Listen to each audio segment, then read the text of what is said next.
This is Daryl King at the Daryl King office here on Yonge Street. And it is such an exciting day today. We got a large audience live. We got a large audience out there.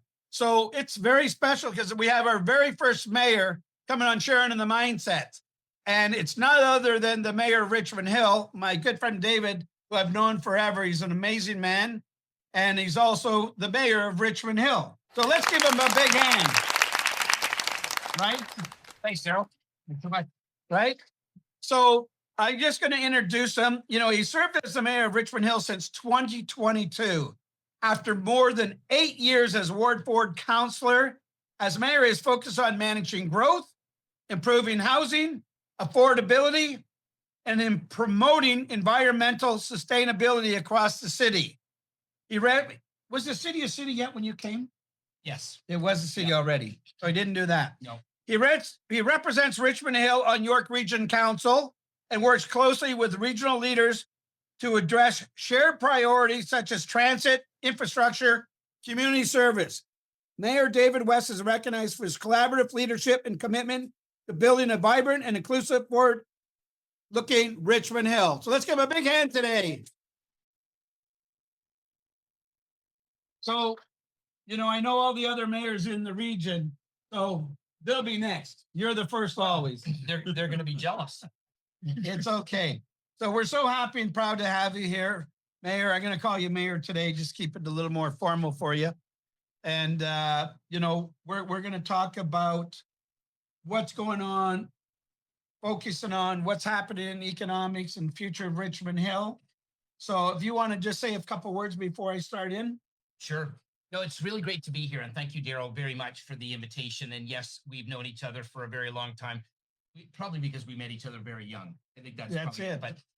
But what I will say is I really do appreciate the invitation and to be here and talking about my home of Richmond Hill and, you know, my favorite place in the world is a real pleasure. And I mean, it is something I get to do as mayor a lot. And I really think we have a lot to be proud of in this community. And it's hard for me not to be wanting to talk about this all the time. So anyway, I'm really glad to be. See, remember I said about earlier, if you don't have a passion for what you do, a passion and a love, he has all of that.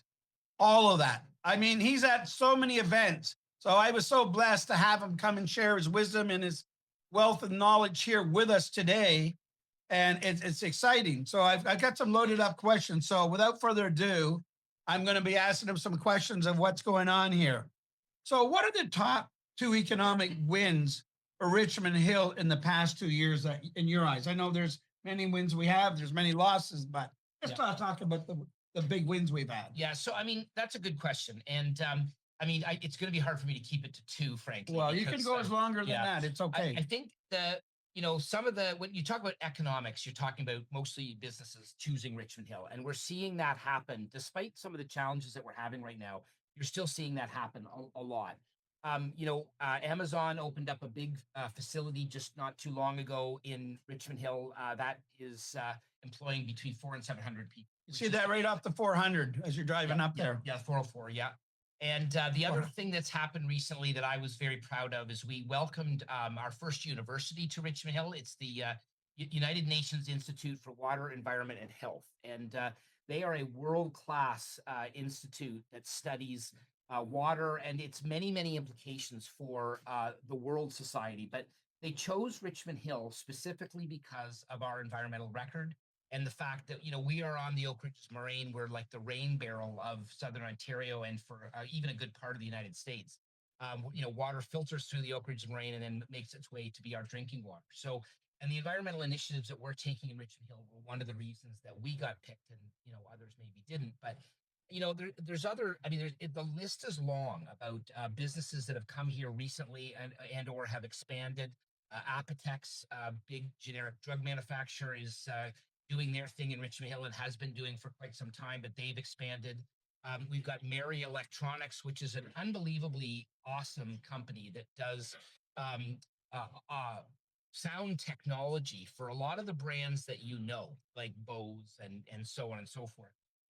APR Beauty just opened up in Richmond Hill a couple of weeks ago, and they're an organization that are developing and making some of the cosmetic brands that we know.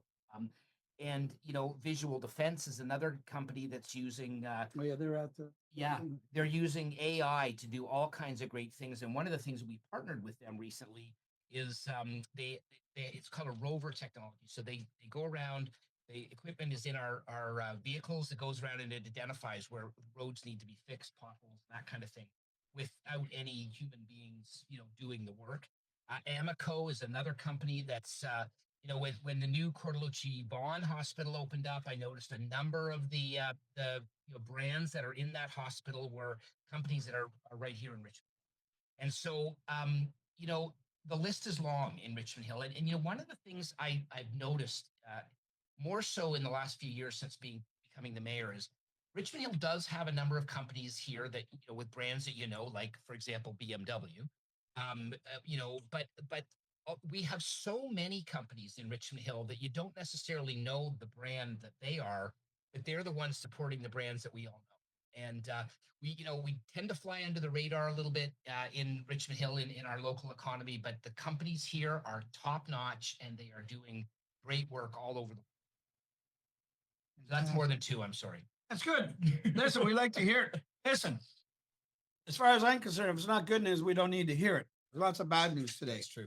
So, what are some of the major developments or investments that are planned for Richmond Hill's future? Like you just talked about Amazon, which is huge. Yep. Right. Yep. And some of these other companies. But what do we have planned? Because we know that right now, the economic state of the world, not just Richmond Hill, but the world is in a bit of chaos.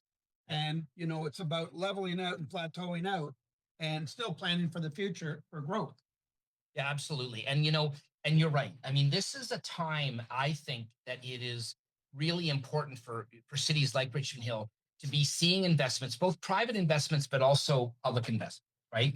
So, and while the world kind of sorts itself out, we'll be doing our thing. And then when, we pull out of this time, we will be extremely well positioned to take advantage of whatever is next. But I think when we talk about investments in Richmond Hill, the biggest, most probably game-changing investment that we're going to see in Richmond Hill in the next little while is the subway, right?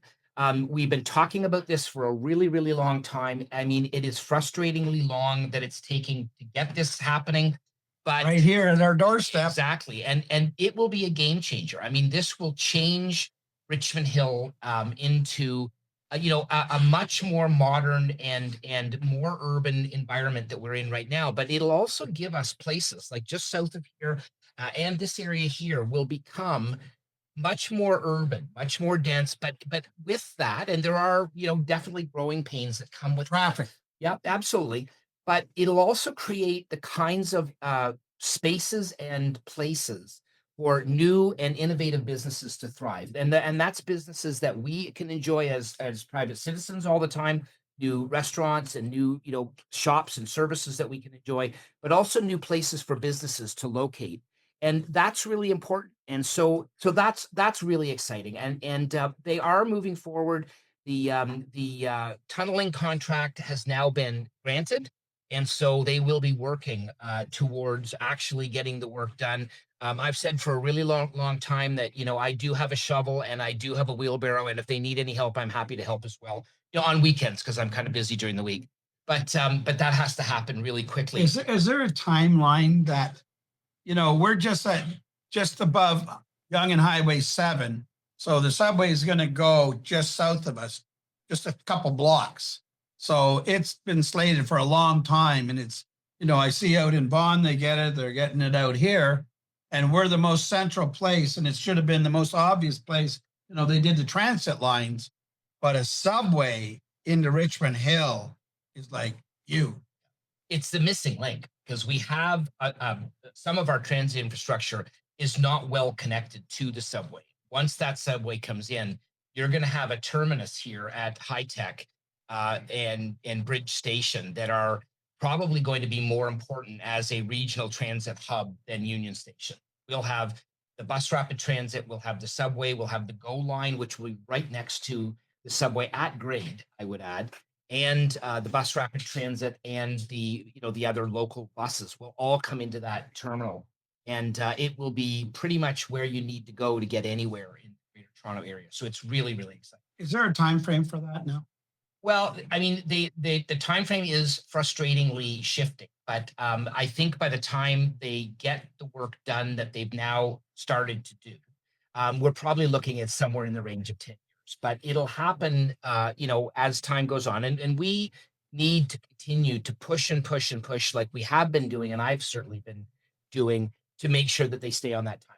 Because honestly, the best time for this to have happened would have been a few years ago, but the second best time Now, is as soon as possible. Yeah.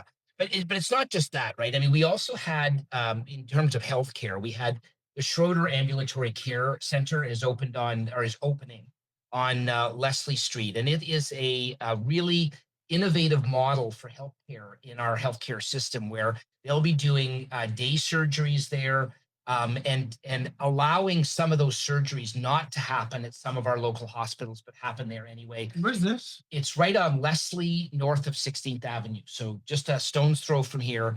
And this was an initiative, Walter and Maria Schroeder, or I guess have the means to do this, have invested in this facility. And it is going to be, I did a tour of it the other day with Premier Ford and a number of the people in the health. That's that care new team. building there. Yep. And so it'll be great. I mean, it'll be 300,000 square feet of medical space, and it will be definitely something that will be an State of the important art. part. Yeah, yeah.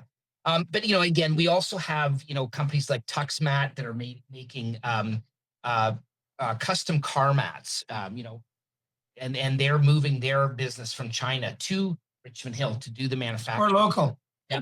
So, we're looking for all of that kind of thing to happen. We are attracting businesses in Richmond Hill. There's so many different advantages that we have in Richmond Hill, but one of them is that we have the most highly educated workforce in I think in Canada, and certainly one of the highest number of science, technology, engineering, and math graduates right here in the city. The workforce is here. The companies know that they're moving here to take advantage of that. I mean, aside from the fact that it's a beautiful place to live, and plus if you're selling your house or something, then we have an excellent real estate agent, at least. Great team. Right. So, yeah. But there's all these amenities that we have in Richmond Hill. So we really are a great package. So That's awesome. So how is the city supporting small businesses right now? Obviously from the city, and then we need provincial and federal, but on the city's part, what's their take on that? Yeah. So this is a question that's very close to my heart. I mean, I spent most of my career as a small business owner. And it was some of the best years of my life. And I think sometimes small business owners have to be some of the most courageous people in the whole wide world, because we deal with everything, right? I'm proud of the fact that we have the Small Business Enterprise Center, and we have a whole economic development team at the city that is there to support small businesses in any step of the way. And in the last few years, with all that's happening south of the border and around the world, I mean, the challenges on small businesses have never been more severe. So we have the Small Business Enterprise Center, which is a collaboration between the Ontario government and the municipal government, where we support businesses at every stage of their growth and development. In 2024, we helped 81 businesses get started here in Richmond Hill. We helped 81. That was this year? I was in 2024. 2024. So, and it's the same every year, right? 32 businesses we helped to expand, and we supported a total of 136 businesses that were already existing. And this is creating in the neighborhood of 100 jobs each and every year, just in those statistics. And then there's the spinoffs, right? So we distributed also about $101,000 in grant funding across Richmond Hill. But the work that they're doing is also connecting our local businesses with provincial and federal grant opportunities, funding programs, tax credits, and all kinds of other sustainability focused initiatives. So these are really important. But one of the other things that is really innovative that we've been doing for pretty much the entire time I've been mayor is a partnership with the OCAD University, which is the Ontario College of Art and Design. And also it's an initiative called CLIck, which is the Center for Local Innovation and Collaboration. And this is an initiative with OCAD University that is helping small businesses tackle projects within their businesses and solve, kind of creative challenges. So these guys have design thinking capability that they're employing to help educate our businesses. And so far, these businesses sign up and they go through as a cohort. And so far, we've helped over 50 of those businesses thrive. But I guess just to round that out, the final thing is every time we hear of a business that needs some support and needs some help that we can do, we send these guys to our small business enterprise center and economic development team, and they do what they do to connect, right, and to connect them with whatever they need to get the answer. And we are absolutely committed to making sure that happens. It is something that I personally think that in my life experience, I totally recognize how important it is to make sure that small businesses are being supported in any way. That's fantastic. Remember, support local, support Canadian, right? Yeah. That's really, we got to dig down more than ever. Yeah. And, Daryl, I just on that note too, if I may, it's really interesting because, when all of this started to happen, our city council did, like many city councils across Canada, we added initiatives that we had the power and so on to do. We changed some of our procurement rules so that we're, helping local businesses more so than we're helping businesses that were, maybe from the US or other places. But I think that is a really important thing. Small businesses need clients, and like the number of small businesses that we have here in the city it's amazing, and they're great businesses. Like this morning, I actually had a few extra minutes after one of my appointments, and God knows I needed a coffee, so I stopped in at this new little bakery up in the village core called Dibs Bakery, and I mean the cappuccino is amazing. I ended up having to buy a loaf of bread because it smelled so darn good, and the scones look great too. So and helping out a business like that, and again and again and again, multiplied over the entire population makes a big difference. Well, every little bit helps, guys, and especially what's been happening. So, but you see that I'm always saying support local. You see me at small businesses. I'm a member of the board of trade, as he is also, and it's it's all small businesses. We're with the Chinese community there, so that was really good. So, you just said supported local business and community group. Now, you come to all the board of trade meetings and stuff like that, and so when the mayor shows up, everybody, he's out at so many different events. I mean, it's like nonstop. So he's trying to help each and every one of them along the way, and then he's got to get council to help out, and then you go federal, provincial, the whole bit. So it's not just one aspect; it's many different aspects that got to be thrown in together. So now you guys get together, like this is off topic, but all the mayors across Canada get together and have like, especially now. We sure do. So, I mean, there's a number of formal groups that I belong to. The Federation of Canadian Municipalities is one of them. The Association of Municipalities of Ontario is another.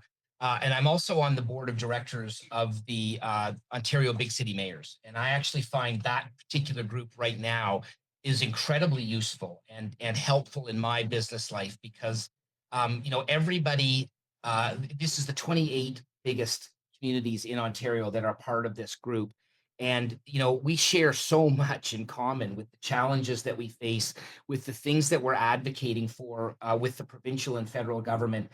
And we are united on so many of those topics and things that we need. So having groups like that there for advocacy, for support, for bouncing ideas off of is incredibly important. And I certainly try to make sure within my day as mayor, we make time for giving those groups the time that they need because frankly the payoff for our community is great.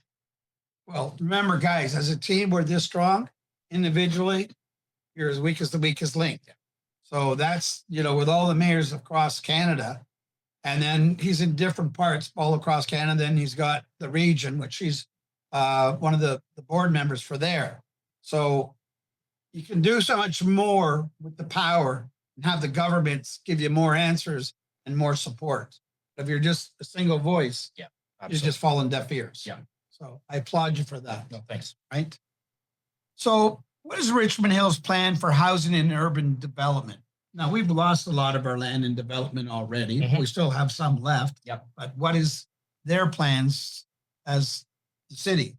Yeah. So, I mean, you're right. I mean, Richmond Hill has grown a lot over the last, several decades that I've lived here for sure.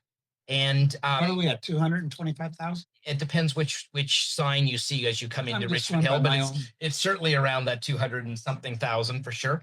But I think what we're really doing right now is, there is still a little bit of infill going on, and there always will be, but there's really, for the most part, we're growing up, not out. And I remember the late Dave Barrow. He's a very good friend of mine, and I was an honor to serve with him for so many years.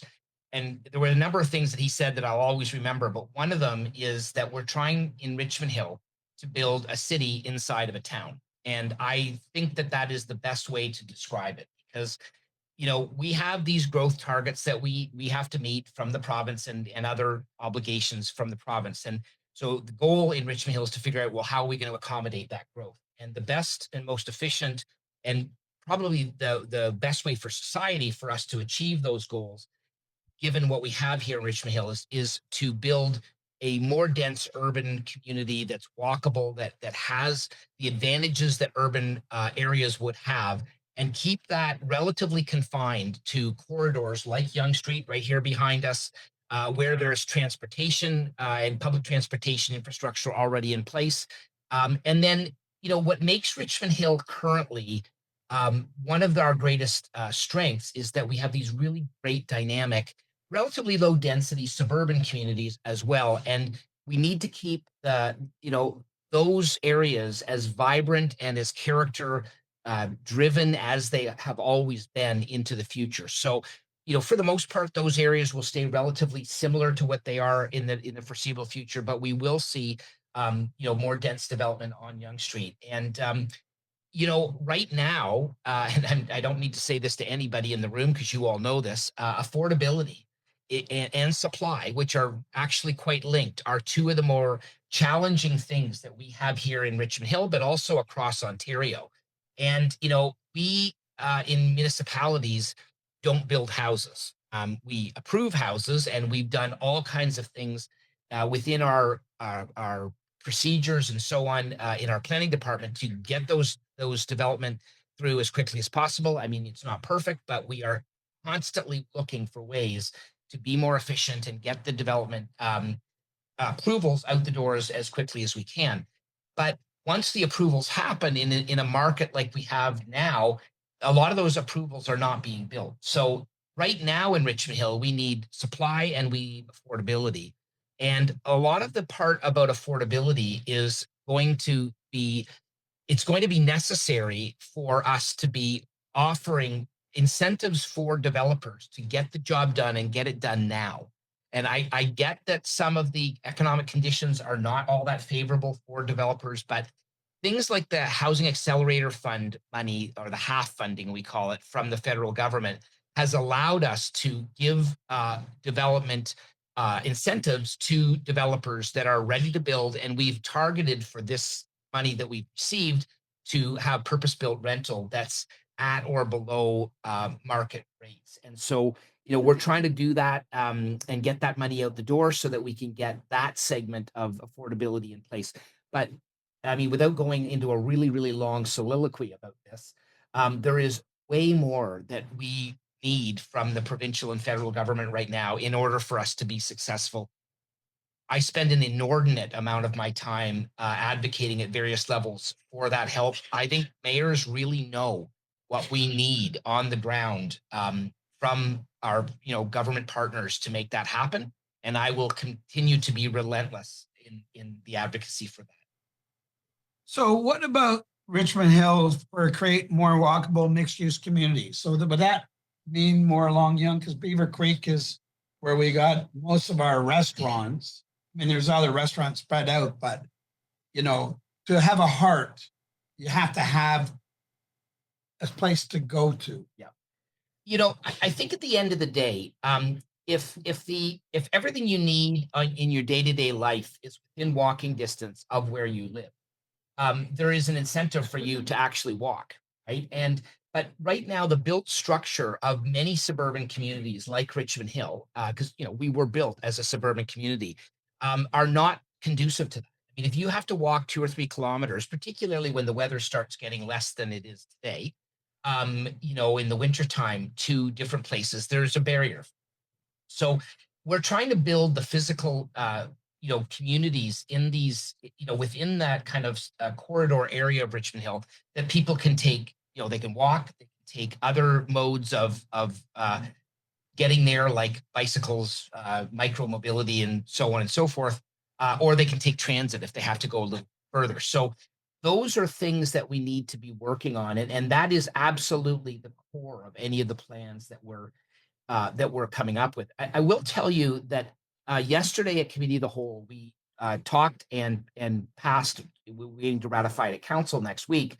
Our micro mobility strategy, and this is also an important strategy that recognizes that we have a whole bunch of new ways of getting around, not just walking, not just bicycles, but e-scooters, e-bikes, and a number of Scooters are a things. little dangerous. They are, and one of the key elements of that micro mobility strategy is to make very significant and well-known rules around how you use that type of mobility in a respectful way. But at the end of the day, it is a way for people to get that last mile to the bus, or that first mile to from where they live to the bus. So that's also a part of building a community that's more walkable. So my office is right here at Young and Edgar here. Mhm. Been here for 20 years. And being a young poor, there's lack of amenities along, and what I see is already at this stage will be parking issues. Yeah. Now, here's something David may not know. I was the mayor of Richmond Hill before he was. This is true. So when my good friend Bill Bell was the mayor, I got to be the mayor of Richmond Hill for one day. Cool. Right? I don't know if you do this. Was that the day that everything went wrong? No, everything went right. So one of the things that I was trying to implement is downtown Yonge Street, still be a main thoroughfare, but Church Street, like over in Unionville, they're off the beat. Yeah. That to develop that into the restaurants, music and Yeah. shops and stuff like that. Yeah. Right. So I see as a resident and leading realtor in the region that's needed to bring love in a hub.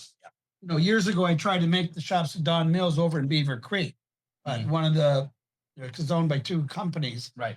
and the other one refused. Otherwise, we would have had where the first condo was. Well, that would have been a 5 or 6 story parking lot, and we would have had like shops at Don Mills right here in Richmond Hill. Yeah. So that's what's really needed.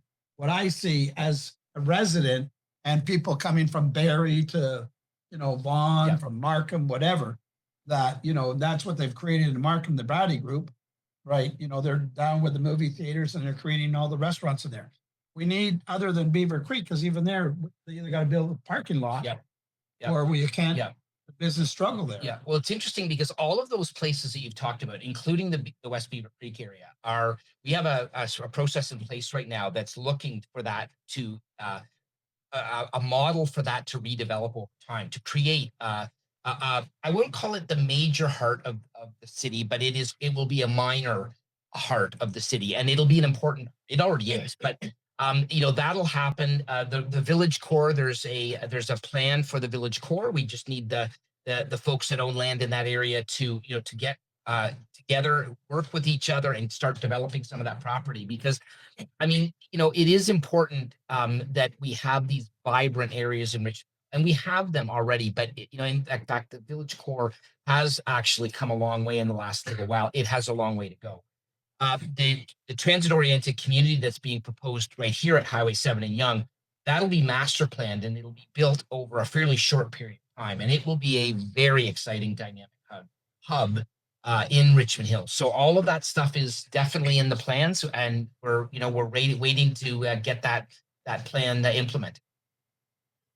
So how is Richmond Hill attracting young talent and tech innovation?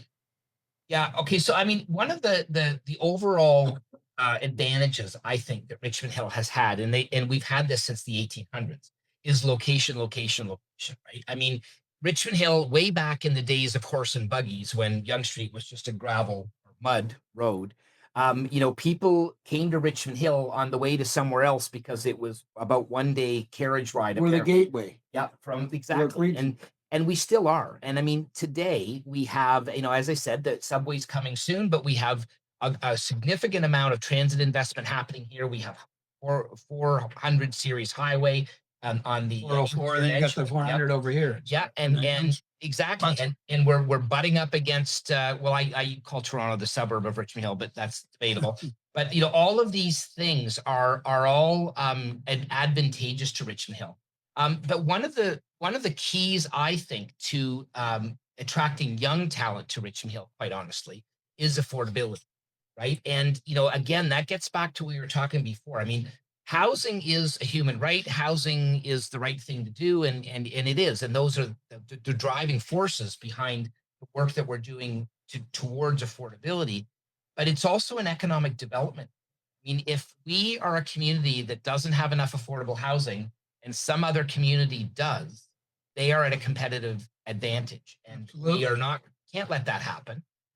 But there's so many reasons for businesses to be here, but we want to make sure that we're providing the range of housing, all the way from pretty expensive all the way down to very inexpensive. But we need to work on some of those parts that are missing, and we have plans in place that that is exactly what we do. But I will say, as I said earlier, Richmond Hill right now is still it's probably the most highly educated workforce around, and we have the highest number of science, technology, engineering, and math graduates. And that's graduates that are young, graduates that are maybe not quite so young, but we are looking to make sure that we're doing that as much as we can. Because what I've seen over the years, I've been in this for over 30 years. And, I see with families from all over York region, right up to Barrie, say, that the migration for the young, you get to 20 to 25, migrate right downtown. That's right. Right? Yeah. It's just, yeah. There's more there for them, the restaurants, the bars, the clubs, the parties, and, the banks and whatever. So they have a magnet. And, I was young starting all over again, and I came from that. As I got older, I came north. So that seems the migration. As you get older, you move north and east and west. And as you're younger, you move downtown. Yeah. So as the municipality, the city of Richmond Hill, Aurora, Markham, whoever, you want to retain your talent here. Absolutely. Having Cordalucci Hospital built here in York region was a big asset because you keep some of the better doctors and nurses here. Yep. Right. And other technicians and stuff. Yep. So things like that help York region as a whole, not just city, because it's all part and part. Yeah, I agree. A lot of things. And Mackenzie Health in Richmond Hill is still a huge employer here in Richmond Hill. And you're right, a lot of those people are younger folks that are working there. And it is a leading edge hospital in and of itself. And so we do have lots of people here at the beginnings, closer to the beginning of their career than you and I. And it really is an important thing to make sure that we're retaining that talent and making sure that they're comfortable and happy living here for a good part of their life. It is key, because once someone leaves the nest, if it's too far away, then eventually when the family's ready to downsize, let's say they went out west, for argument's sake, they're going out west. They went to Kitchener, they're going to Kitchener, right? So you need to keep your talent closer to your community, because it keeps more people involved and they have their families, and it just growth from there within. So people don't recognize that and don't realize that. Yeah, but keeping young talent is very important.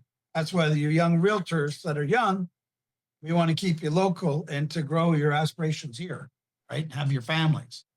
So what inspired you to get into public service? I mean, you're always a very easygoing guy, super nice guy, but public service is very demanding and pretty draining. You never got a private moment, right? It is. I agree. I have to be honest. If you'd asked me at the beginning of, when I was a whole lot younger than this, what do you want to do with your life? This would not have been necessarily what I would have chosen. It never was on my life plan to be an elected official. and it was certainly never on my life plan to be the mayor someday. But I think that probably wasn't a bad thing, because I think what I look back and I see, I became, as a small business owner, I became very interested in. Well, you got to learn a lot, I did. right? And it gave me opportunities to volunteer for a number of different not-for-profits, including the Richmond Hill Board of Trade, which I was the chair of for a couple of years. But I think that developed a real love in the community that really, it was, to me, it was very addictive. And the more I learned about the community, the more I wanted to know, the more I wanted to know, the more I wanted to be a part of it. And I, there was an opportunity in 2014 to become a ward councillor. I took that opportunity and was so grateful to have been given that.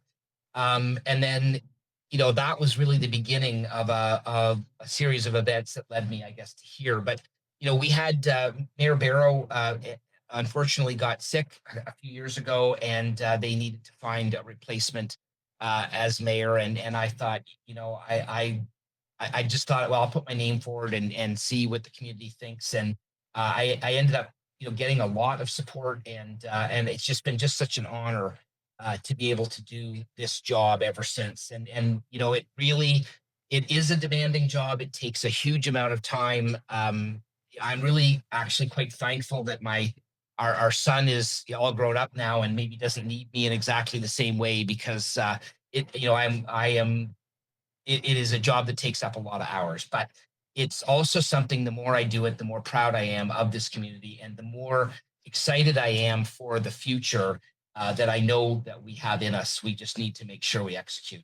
So here's the thing, Mayor Bill Bell was a very good personal friend of mine. Mhm. Dave Burrows was a good personal friend of mine. Yep. You're a personal friend of mine. Well, I was fortunate enough to have a lot of good friends. Well, maybe that's the reason I got it. Right. Because if I didn't know you, maybe I wouldn't have become the mayor. Maybe. Yeah, I only had it one day. You had it a little longer. Yeah. So would you go for another term now? Yeah, I think that's the plan. I mean, 4 years is not really enough time to get everything done I want to do. No.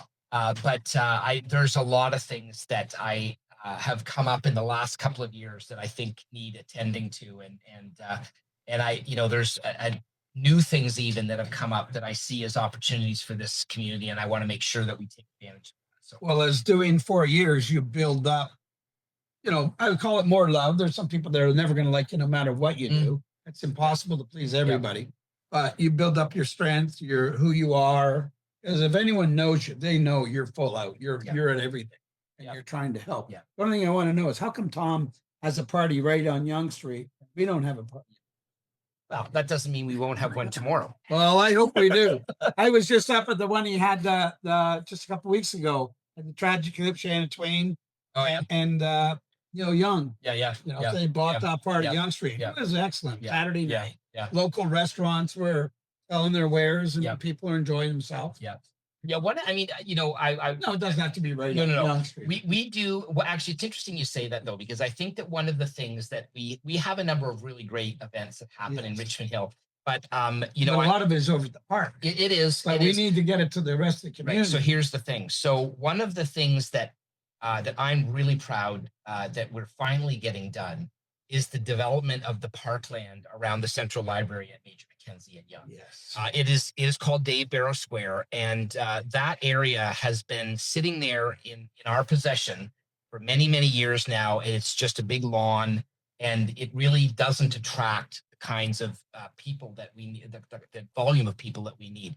So what we're doing is transforming that area into our central hub for a park, and it's right on Yonge Street, and in many ways that area will be the stage, and the community will set what goes on that stage. There'll be events there'll be things that happen there every single day, but it'll be a place that really is a people place, and it will be the heart of the community. And I will say, it's right at the southern end of our village core, which is yet another investment that we've made in that part of the city to help to revitalize the village core. But I'm really excited about that.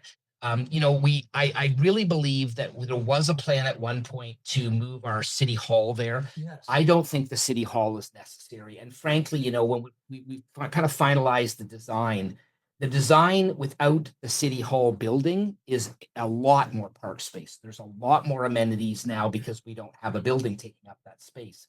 But it will be a place full of amenities that people will be able to come to and enjoy on a casual day-to-day Movie basis. night. Yep, you name it. There'll be a stage there that we can have, concerts, events, that type of thing. I think one of the things is that I do have this thought that someday the Toronto Maple Leafs might win the Stanley Cup. And when that happens, we will need a place to celebrate. And so I'm hoping that's going to happen in the next couple of years. Okay. My personal email is Daryl King 67. I know The that. last I year's know. won the Leafs. I know. Yeah. Right. So I'd like to change that one year. Yes. Well, right? hopefully that happens. And Daryl, you and I can be the first ones to On the to parade? cheer when it happens, That would right? be That amazing. Major Mackenzie and Young. So, Barry has, been up to Barry where they have that hub there to overlook Yes. the water. That's right. Right. So that's the same type of concept that exactly. you're talking. And that's what the city is missing. Yep, yep. The hub. The park is nice. Yeah. But it doesn't have the local restaurants there. Yeah. And that's what I like what Tom does there in Aurora, because that little core up just by Wellington, all those local places get well supported. Yeah. Closing Young Street in Is- Richmond is a Hill pain in the is ass, challenging, yes. and it there's all kinds of other implications. But we can have like the space that we have there for in that, 3 years ago when we had these big demonstrations supporting Massa Gina Amini's death in Iran, we had 50,000 people that showed up there. And, so this park, with the development that we have there today, I'm not suggesting it would have that many people there on a regular basis, but it is wide open to having, both the celebrations that we have that are really joyous and also in honesty, the types of things that happen during that event too, where, something terrible is happening in another part of the world and we need to come together as a community to be together, to advocate, to be together, to heal. I mean, all of those things can happen. Support Canada Exactly. local. Yes. Exactly. Yeah. Right. Yeah, for sure. And that's so important, guys. Anytime you can shop, support Canada local. It's great to go on Amazon and order your wares, but we got to support our own country. The only way we're going to beat some of these tariffs is support ourselves. And that's the problem. We've become too reliant on Big Brother. Mhm. And the Big Brother knows that, and he's just slamming us. We're supposed to be his best neighbors. I will say though that if you order something from his Amazon, chances are it will have come through the Amazon facility in Richmond Hill. Yeah, well, that's part of it. All right. That's good. So what is a common misconception about Richmond Hill that you would like to change? Like I have certain parts, Yeah. like I'll just say for Oak Ridges used to be a lot of bikers and old sugar shacks. Now I live up there. I would live anywhere else. I love it there. And, when they did the park up there, and I would like to see it more completed even. Yeah. What's that? I go there almost every day. Yeah. That's Lake my Wilcox? hangout. Yeah. Like, I love it there. My peace, my Yeah. everything. Yeah. So I like to see more of that growth. So Well, let me start on that. One of the things I put a motion in a few weeks ago, Bond Lake, just south of right on the your south part street. of Oak Ridges. I want to put my office there. Okay, well, you could probably put a lawn chair there if I'm successful in getting this, and you could do some business or something. But I think Bond Lake needs to be opened out. Oh, and, that is such a beautiful spot. it is gorgeous. The But nicest spot in all of you. yeah, and I'm not suggesting that we do like we did at Lake Wilcox, but what I am suggesting is we need a way for people to enjoy that lake and enjoy it safely. We need Parking. it's owned by the government of Ontario. Yes. Yeah. So what we need is support from them to help us to put in a little bit of trail infrastructure, maybe some lookout areas, a lookout over the lake where Daryl, you can put a lawn chair there if you want. But have that area opened up for people. And, it's also a safety issue because if somebody does go into that area and they have a problem on the far side of the lake, it's very difficult for our Accessibility. firefighters to, yeah. But generally, I think one of the things, just to your question, Richmond Hill I grew up here. I know what Richmond Hill is all about. It's always been a really great, but it's always, in my mind, been a community that's kind of flown under the radar, right? we punch way above our weight, but a lot of people, even those that live here, don't necessarily know some of the things that we're doing that are really great in Richmond Hill. And I'm really trying very hard to change that. I'm not suggesting that, we need to shoot off, the bat light every night or whatever to draw attention to ourselves. But I think there's a lot of pride in our community. And I think if people really understood all the great things that are here already and the great things that we're going to be doing in the future, I think that would really help. We did a trade mission to Germany not too long ago in April, I guess it was April this year. And I was really not surprised, but kind of surprised when we were there pitching Richmond Hill to people all across the world. Just how receptive people were to the kinds of things that we have to offer in Richmond Hill. It was a real eye opener. It was a real proud moment to be the mayor of this great city, that we had such interest from so many people from all over the world. But I think, we have like close to 5,000 businesses here in Richmond Hill. And as I said earlier, that are just doing dynamic world-class work. And, but they're flying under the radar because they're not necessarily all the brands that we know. But, and the other thing I think about Richmond Hill, and you touched on Oak Ridges at the beginning, we are really lucky in Richmond Hill to have such a plethora of beautiful natural space, right? I mean, the Oak Ridges Moraine, is probably half of Richmond Hill, and a lot of that part of Richmond Hill and the valleys and the floodplain areas in Richmond Hill are all green spaces that we enjoying. We get to go out in, and I can't tell you the number of people that have to understand that this is something that Richmond Hill has that a lot of communities don't have in such large supply, and it's always been very important to me to make sure that those spaces get protected, and not just for today, but well into the future. And there are a lot of challenges from an environmental point of view, keeping those areas healthy and green and vibrant, but we're doing everything we can to make sure that we're really good stewards of the environment so that people can enjoy it and we have a healthy environment to live in. So when you say Bond Lake, the biggest problem, like people get tickets up there for trying to go walk there. And if you've never been around that lake, I mean, I used to walk the little dog there, and it's just natural trails. There's no cement trails. You can do 6.5 kilometers in there. It's very beautiful, very scenic. But parking is the issue. Yeah. You'll get a parking ticket. So it keeps the public away, which is I don't agree on. And why do you want to ticket people for wanting to be natural and enjoy the environment? So then we go to Lake Wilcox, which is my pride and joy, and yours. Yes, it is. It's gorgeous. Now, at one time they talked about having that boardwalk go around the whole lake because the people still have to have the right of way so much from the waterfront. Yeah. Well, do you think that would ever continue around, or is it too expensive now? There's no plans to do that. I mean, if opportunities come up to acquire little pieces of land around that lake to add to that park, we'd certainly do it. But honestly, I think the popularity of Lake Wilcox is actually one of the main reasons I'd like to see Bond Lake.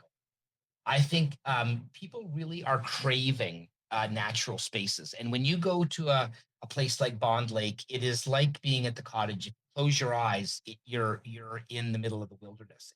But further to your point, I mean, you're right. You need to have a way to get there and be able to, park in close proximity. But also, what you see there right now are dirt trails. They're not particularly safe. And every time, Especially when you come down that far side there. exactly. And they create soil erosion, which goes into the lake. It's not helpful to the health of the lake. It's not helpful to the roots that are being trampled on. This is all natural environment. Yeah, like it's a forest. And so it needs to have the infrastructure. And what I mean by infrastructure, like boardwalks, trails. I mean, That would protect it. Exactly. And so we need, and again, I want to be clear, I'm not expecting this to be Lake Wilcox at all. I mean, this is going to be a totally different experience than going to Lake Wilcox.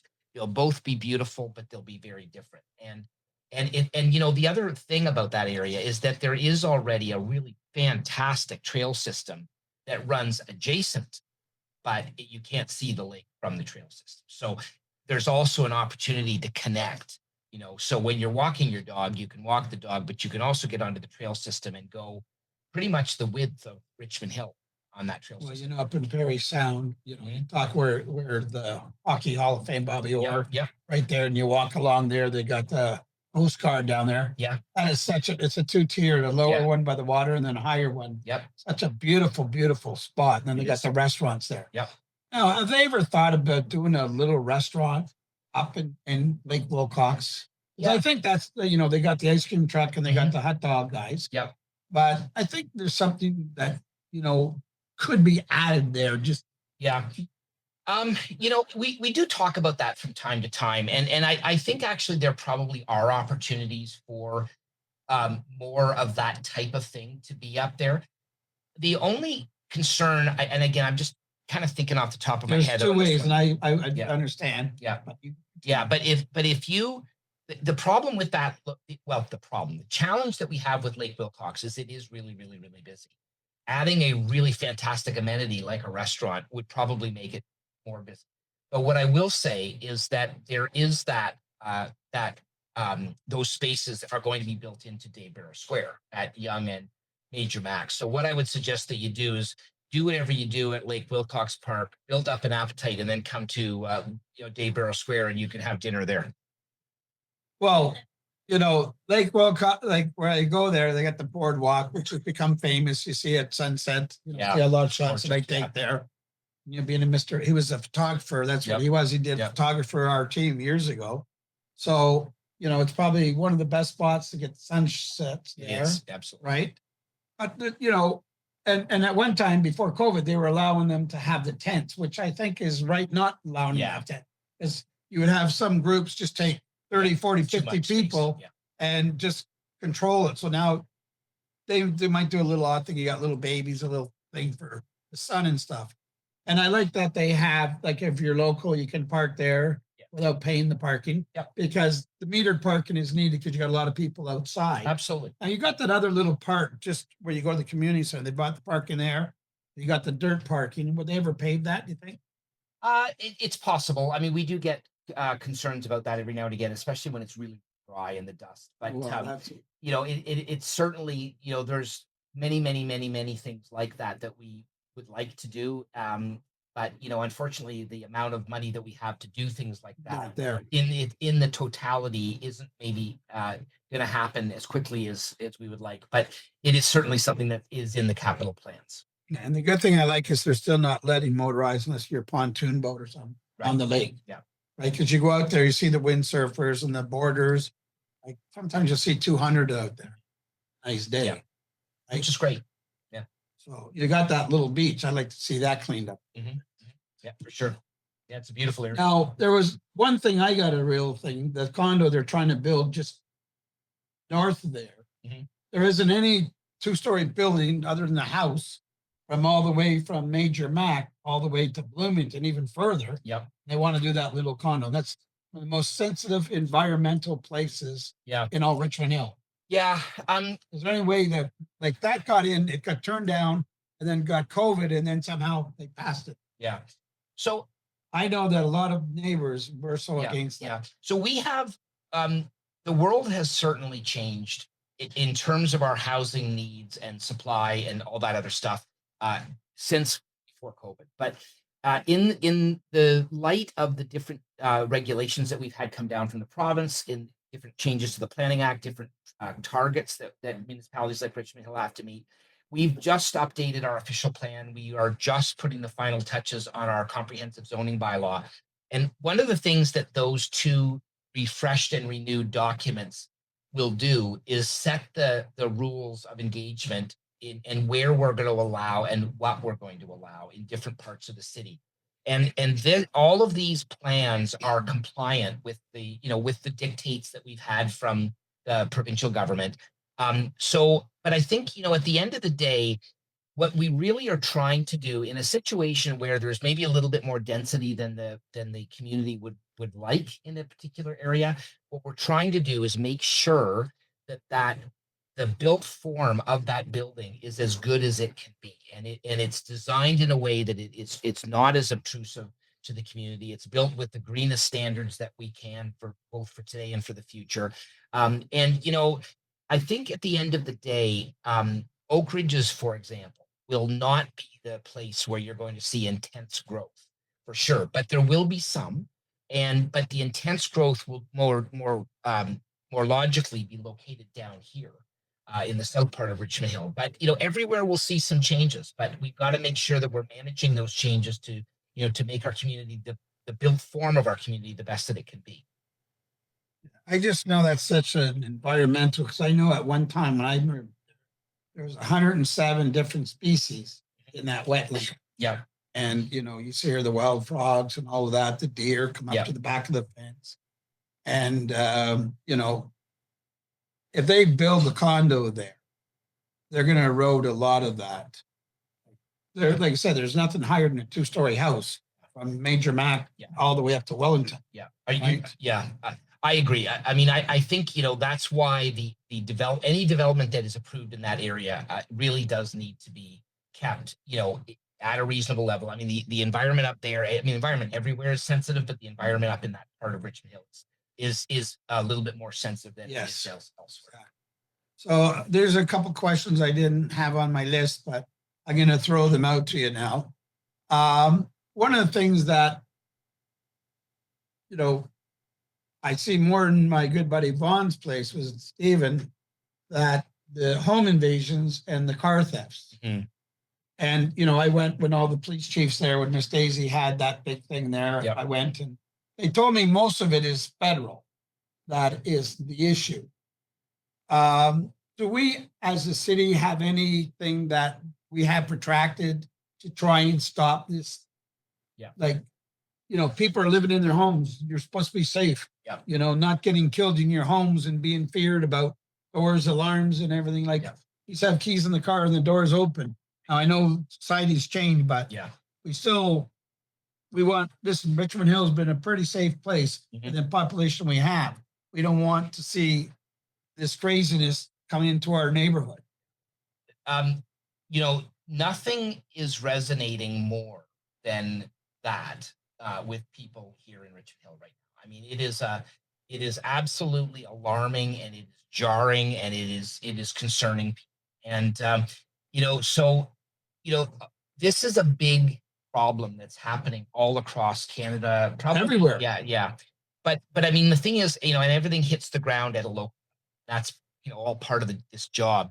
So the region of York is the best local body of government to be able to respond to these types of things, because they're the ones that have York Regional Police under their jurisdictions. And as you mentioned earlier, I am also a member of the York Regional Council. So earlier this year, we expanded the budget for the police considerably. And as much as that pains me to expand the budget for any reason, frankly, because that is more pressure on our tax base. But I think it was time that we invested in the community in that way and we the net result of that was to be able to have a significant investment in more police officers and different kinds of police officers that were the kinds of officers that are going to be able to respond to the kinds of things that we're talking about. So that was really, really important. And I will say York Regional Police have done a spectacularly good job with the ability that they have to do the things they need to do to respond to this. I think the missing piece, and we've been saying this for quite some time, is reforms to the justice system that give the police the tools that they need to effectively make sure that all of this stuff gets taken care of. And that's the part that, we are, again, relentlessly advocating to the federal government. And it's not as simple, quite honestly, and with all due respect, as, fix the bail system. I mean, that's certainly part of it, but that's the number one answer in my books. It is, but I would argue that that would help. There's no question. And I absolutely think they need to be looking at that, but it goes even deeper than that. It goes beyond that. And in fairness to Mayor Del Duca, he's been talking about that a lot lately. And he has been, being a good advocate, as we all have, I think, for the types of changes that need to happen in order for us to be safe. And as Chief McSween has said, not only do we need to be safe, but we need to feel safe. And right now, both of those are a problem, but the feeling safe underlies everything that we do here in our city. And that has to change, and it has to change as quickly as we possibly can. And I really think that we are doing the best we can at the local level in Ontario, but we really need help Federally. Yeah, federally. And Well, this and is to where some the degree, problem lies, because I was there with all the police chiefs and, Yeah. you know, the head of all the car from Brampton, whatever. And, you know, most of it is, they're telling me is federal. Yeah, it is. And the only way I can see that being resolved is you being a great mayor and all of my other neighboring great mayors Yeah. that are all my friends here, that we lobby, and we just have to, like, I don't know how Arnie can sit back. Like, the one that put us in there is no longer here, but you got the same foothold. Yeah. And that's got to change. He, you know, there has been signals that they are going to be addressing this, and but you know, it needs to happen. It needs to happen. ASAP. When you don't feel safe in your own home, It is very, there's very a problem. problematic. And that's one thing that I will support anyone who wants to get that. I'll go knock doors, I'll go do flyers, Yeah, yeah, whatever to Yeah. support that, Yeah. because I know that, you know, I represent people on the streets, you represent people on the streets, and making them feel at ease and you walk your dog and feel safe. Yeah. You know, go home and you want to have a barbecue, you feel safe. Whatever it is, you got friends coming over, Yeah. you feel safe. Yeah. Not worried about guys coming in and kicking in your front door and shooting you even. I mean, you know, as I said earlier, I'll be advocating for that as I have in the past. I mean, that is absolutely something I'm hearing from residents all the time. I am very aware that is an issue that needs immediate attention. But, you know, in fairness, it's also something that we can all do, right? I mean, if, you know, pick up your keyboard and, you know, express those exact same opinions to our federal representatives. It's really important. I mean, the more pressure we put, the faster it's going to happen, and there's absolutely no harm at all. In fact, it's probably you know, a good thing to make that happen. You know, for two people that have been around here for most of our lives, Yeah. right? It's so odd Yeah. to have this. It's uncanny. Yeah, it's jarring. Right? You're right. You know, and I think that it has to put a stop to it. Yeah, I agree. And they can't get locked up and be out 20. And the police are doing a great job. Listen, I have a lot of York Region police friends and Metro friends, Field, Durham, whatever. They're frustrated too, because they go do all their hard work and leg work, and then those guys are out the next day, and then they're at another property. That's got to stop. It is. It's That's like me, 10 years, you're a refugee, get on the boat and leave. Yeah. That's it. No excuse. Yeah. Right. So I think I had someone do a question. We come to a sense we're at 3:02 now, but so before he's got to run. So let's give him a hand what we got to hear. I could go on about this forever because it's so interesting and learning about your community that we service and look after, right? You know, Richmond Hill is where I work, I live, and all York Region, we're all these places. So it's all part and parcel. I had someone shoot me this question, I don't know who it is, they didn't put a name to it, but it said, Richmond Hill used to have a self-employment benefit program with Seneca College and a building that is now a parking lot for Center for Printing Arts. And there were a new cubidation place that we lost it to Markham. How did Frank get that? Any plans to bring such things back? I think that's he's talking about the incubator. I don't know what that is. So it is there are a number of services that are regional services, and those types of things are still available. Richmond Hill residents, they're regionally based. Right now, that is something though that we are looking at to do. And again, we talked earlier about in our Small Business Enterprise Center, is to bring back an incubation type environment for those that need it. And that is something that I would like to see happen. And we're exploring possibilities for that to happen with the region, and also with a couple of other groups that may be able to do that. So this is something you should probably stay tuned. Yeah, so a lot of things is not just the city of Richmond Hill. It's got to come from the provincial and the federal government for a lot of these things. And that's what a lot of people don't recognize, David. Yeah. That, you know, they think, oh, it's your responsibility, you and your council. But it's even a much bigger picture than that. You're only fixed with the budget that you have. Yeah. And you can trying to control what you think is first in line that's got to get the semblance. So when you say you put extra budget in with the police thing, that's got to take away from something else. And a lot of these types of initiatives are funded at a higher level of government. But suffice it to say that it is a really good idea, and it's something that we will be trying. I mean, I will be trying to get this type of thing done, and we've explored a few different avenues. I don't have anything to report out yet, but we may be adding to the incubator type environment in the next little while. Now, we had talked a ways back there, remember when the HST came in? So for first-time home buyers, and this only goes to new condos or new homes, they can get a 50,000 HST rebate. But you have to be a first-time home buyer or have a home in 4 years. Now, we had a bit of a discussion on that. And my feeling is the government's doing some things, but why not throw that, there's no HST on a resale home, so they don't have it. But they should give a rebate to help them out also. Yeah. Because then it gives an unfair advantage to a builder, right? So then we're not at a playing field. The whole affordability thing is, I mean, I will absolutely, admit that it is a very, very complex issue with, unintended consequences in some situations that are, but I think the thing is right now is that we need bold action. If we're going to call this a crisis, then it needs to be treated as a crisis. And, there's all kinds of things that need to happen. One of the things that has really bothered me over the last little while, and I'm only using this as an example, but this Building Faster Fund, right? So municipalities that meet their housing targets will get an amount of money from the government. Well, we have not achieved that. We have not achieved our targets. But the problem is that they're measuring us on something that we can't achieve. We don't build houses. We approve houses. So if we're approving all these units, but they're not being built, I mean, That's not your fault. No, and the problem is that the funding that we're not getting would be the funding that would help to do the things that we need to do. And so I had a really good meeting with Minister Rob Flack. He's the Minister of Housing and Municipalities and Housing.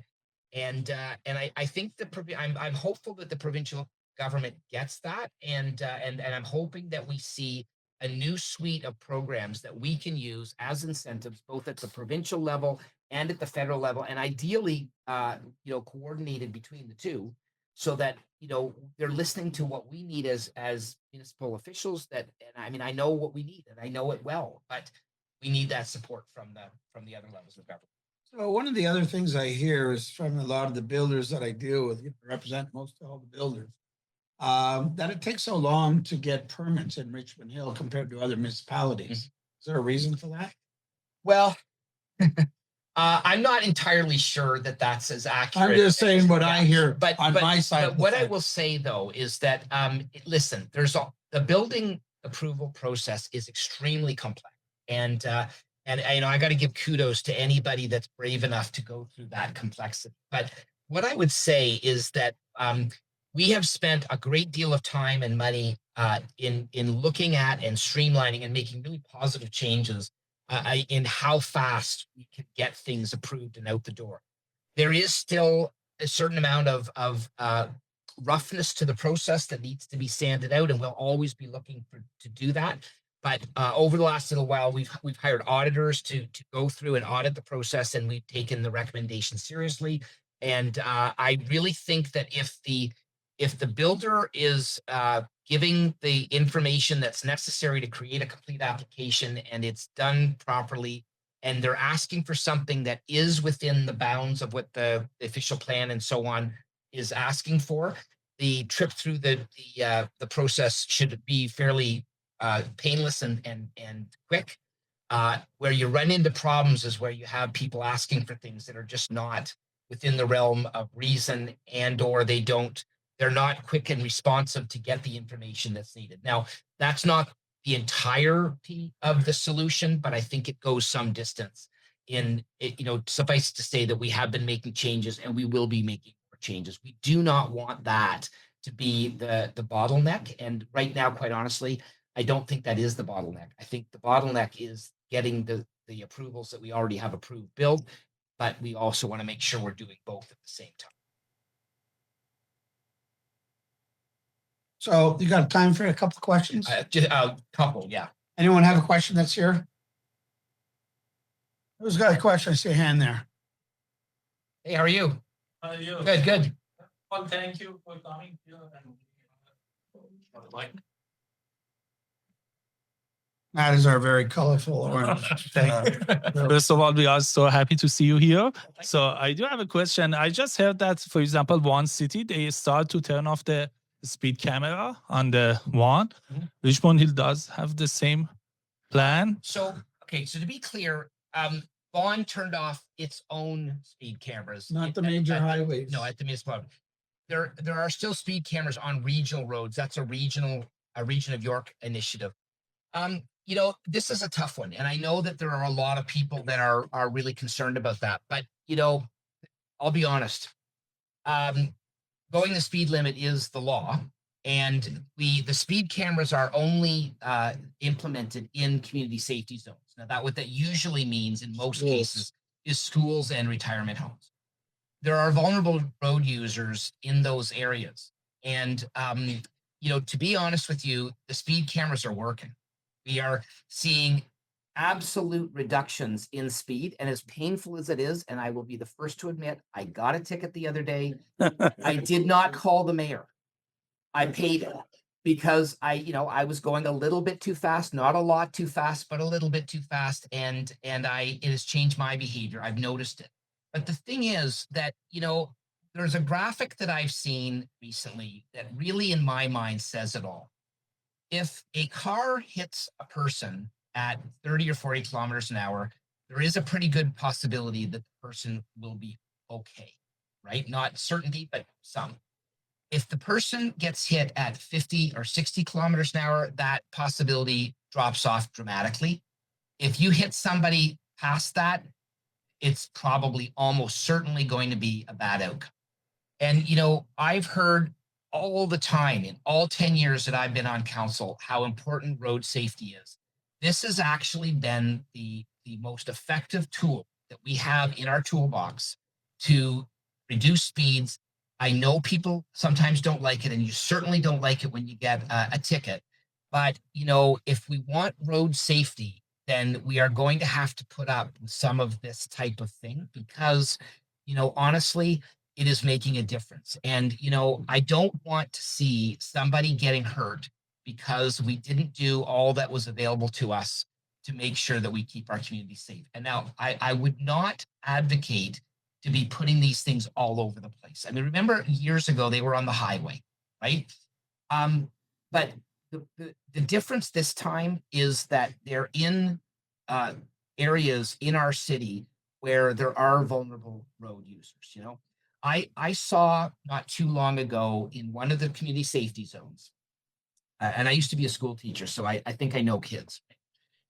It was right after school got let out, and the crossing guard was there, and I was stopped at the red light, and this little kid was being silly, jumped out in front of the car. I mean, the cars were all stopped, so there was no safety thing. The crossing guard grabbed him by the scruff of the neck and pulled him back.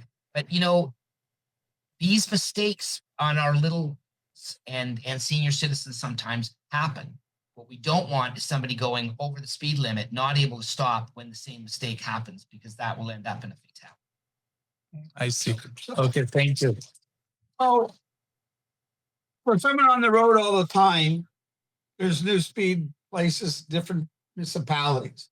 So one of the biggest pet peeves, and like you said, most of them are in schools and things like that.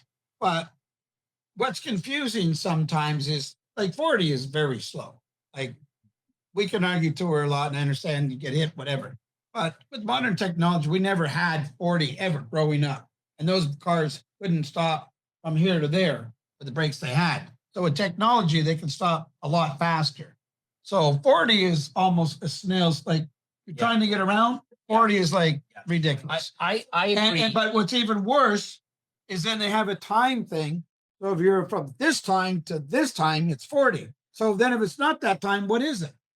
Well, I don't know yeah, what it is. Yeah. So what? Right. I mean, I understand what you're saying, and I will agree that there are some things that we need to do to make the situation better.